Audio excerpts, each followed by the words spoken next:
Bông bông này về ngọt trồng trồng cho anh trồng trồng bầu luôn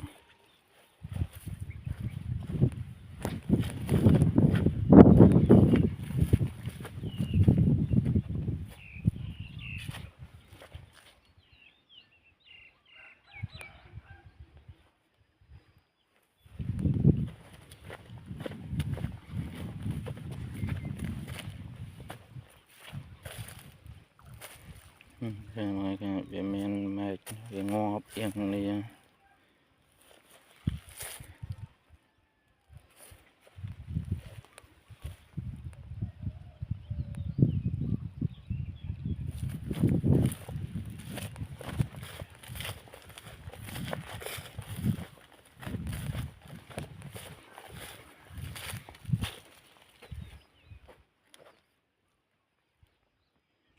đây ngọt trồng trong nhưng mà màu bị pan hái nè